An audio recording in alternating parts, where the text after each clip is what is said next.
دعویٰ کا مطلب کیا ہے، ایکچوئل میننگ آپ پھر ہمارے ناظرین کو بھی بتائیں. جب دعویٰ لفظ ہے، ایک دعوت لفظ ہے، اینڈ پھر ایک اصلاح لفظ ہے، ایک تبلیغ ہے، تو سب سے پہلے ہم شروع کرتے ہیں دعویٰ سے.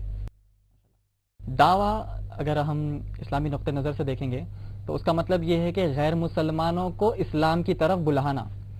Invitation to mankind to Islam, to invite someone. To invite someone. جی. ہم نارمل اگر ہم دیکھیں گے تو بھائی ہمارے پاس دعوت ہے، یہ ہمارے پاس دعوت ہے، یہ تو وہ کیا ہے، آپ لوگوں کو انویٹیشن دے رہے ہیں. دعویٰ اسلامک سینس میں اگر آپ دیکھیں گے تو وہ غیر مسلمان کو اسلام کی طرف بلانا کا مطلب ہی دعویٰ ہے ماشاءاللہ. اس کے علاوہ اللہ سبحانہ تعالیٰ نے سورہ انبیاء سورہ نمبر 21 کی آیت نمبر 25 میں فرمایا وما ارسلناک من قبلک من رسول الا نوحی الیہ انہ لا الہ الا انا فاعبدنی. اس کا مطلب ہے ہم نے نبیوں کو دنیا میں بھیجا صرف ایک ہی مقصد سے. وہ مقصد کیا تھا؟ لا الہ الا اللہ محمد رسول اللہ. یہ مقصد سے اللہ سبحانہ تعالیٰ نے نبیوں کو اس دنیا میں بھیجا. اس کے بعد آخری نبی جیسا اللہ سبحانہ تعالیٰ نے سورہ احزاب کی آیت نمبر 40 میں فرمایا ما کان محمد ابا احد من رجالکم ولکن رسول اللہ وخاتم النبیین.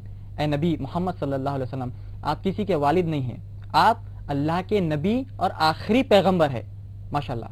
تو اللہ کے نبی آخری پیغمبر ہے. دعوتی کام اللہ کے نبی نے کیا، اس کے بعد صحابہ اکرام نے کیا، اس کے بعد تابعی نے کیا، اس کے بعد تبع تابعی نے کیا.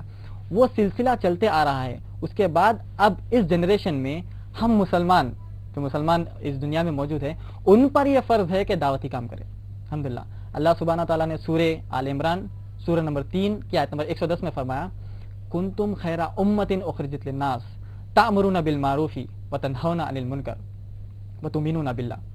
تم سب سے بہترین امت ہو. ہم مسلمانوں کو اللہ سبحانہ تعالیٰ کہہ رہے ہیں کہ تم سب سے بہترین امت ہو، چاہے ہم اللہ کی نافرمانی کریں، نبی کی نافرمانی کریں. اس کے علاوہ بھی اللہ کہہ رہا ہے تم سب سے بہترین امت ہو. کیوں؟ تأمرون بالمعروف وتنہون عن المنکر، کیونکہ تم لوگوں کو اللہ کی طرف بلاتے ہو اور اچھے سے اچھا عمل کرتے ہو. تو لوگوں کو اللہ کی طرف بلانا آپ کا کام. اگر آپ یہ کر رہے ہیں تو آپ دعوتی کام کر رہے ہیں ماشاءاللہ. اگر ہم یہ دعوتی کام نہیں کر رہے ہیں، اب دعوتی کام چھوڑ چکے ہیں، تو وہ جو کنتم خیر امتین کا جو لقب ہے ایک مسلمان پر فٹ نہیں ہوتا. کیونکہ اللہ سبحانہ تعالیٰ نے کہا تم خیر امت اس لیے ہو کیونکہ تم دعوت کا کام کرتے ہو ماشاءاللہ. اس کے علاوہ اللہ سبحانہ تعالیٰ نے سورہ فصلت سورہ نمبر 41 کی آیت نمبر 33 میں فرمایا ومن احسن قولا ممن دعا الی اللہ وعمل صالحا وقال اننی من المسلمین. کا مطلب اس شخص سے بہتر کون ہے جو لوگوں کو اللہ کی طرف بلائے، اچھے سے اچھا عمل کرے اور کہے کہ یقیناً میں مسلمانوں میں سے ہوں. تو ماشاءاللہ اگر ایک مسلمان ایک الفاظ یا ایک ورڈ بھی اگر دوسروں کو بتاتا ہے اللہ کے بارے میں تو اللہ سبحانہ تعالیٰ کہہ رہا ہے اس شخص سے بہتر دنیا میں کوئی شخص ہو ہی نہیں سکتا. تو ماشاءاللہ دعوت کی اتنی بڑی اہمیت اور فضیلت ہے ماشاءاللہ. اس کے علاوہ جب ہم اصلاح پر آتے ہیں تو اصلاح کا معنی ہے کریکشن، کسی کو کریکٹ کرنا. جی ہاں، کریکٹ کرنا ماشاءاللہ. اگر فار ایگزامپل کوئی نبی کی سنت کو چھوڑتا ہے، اللہ کے احکامات کو چھوڑتا ہے، اللہ کے احکامات کو جانتے ہوئے چھوڑتا ہے، تو اس کو اگر ہم کریکٹ کریں گے تو اصلاح ہوگی. غیر مسلمان میں دعوتی کام ہوگا، مسلمانوں کے اندر اصلاحی کام ہوگا ماشاءاللہ. ناظرین، بات چیت کا سلسلہ جاری رہے گا ایک چھوٹے سے بریک کے بعد.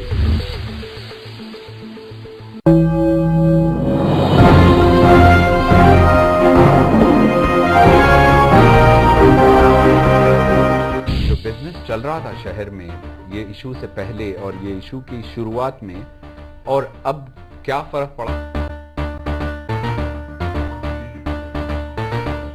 أنا طالب علم أبحث عن التراث الإسلامي.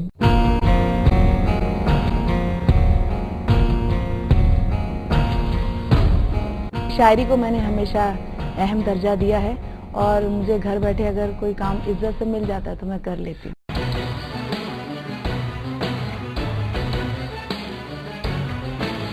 ایک لمبا عرصہ ایسا گزرا جب اردو صحافت کا ریکگنیشن تو رہا، مگر جو اس کے اندر ایک فائر محسوس کی جاتی تھی وہ بعد میں نظر نہیں آئی.